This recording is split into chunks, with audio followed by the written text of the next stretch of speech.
Until 2:15 p.m. At 1:35 p.m., severe thunderstorms were located along a line extending from near Metropolis to 9 miles southeast of Lovelessville to near South Fulton, moving northeast at 55 miles per hour. Expected hazards include 60 miles per hour wind gusts. This is a radar-indicated threat. The following impacts are expected. Expect damage to roofs, siding, and trees.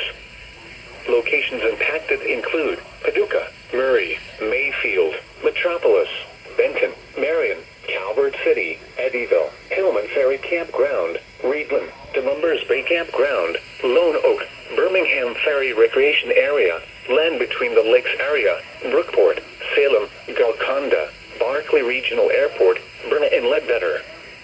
This includes the following highways: Interstate 24 in Kentucky between mile markers 1 and 43. Interstate 24 in Illinois between mile markers 27 and 38. Interstate 69 in Kentucky between mile markers 9 and 71. Repeating, a severe thunderstorm warning has been issued until 2:15 p.m. for the following counties in Illinois: Massac and Pope, and the following counties in Kentucky: Caldwell, Callaway, Crittenden, Graves, Livingston,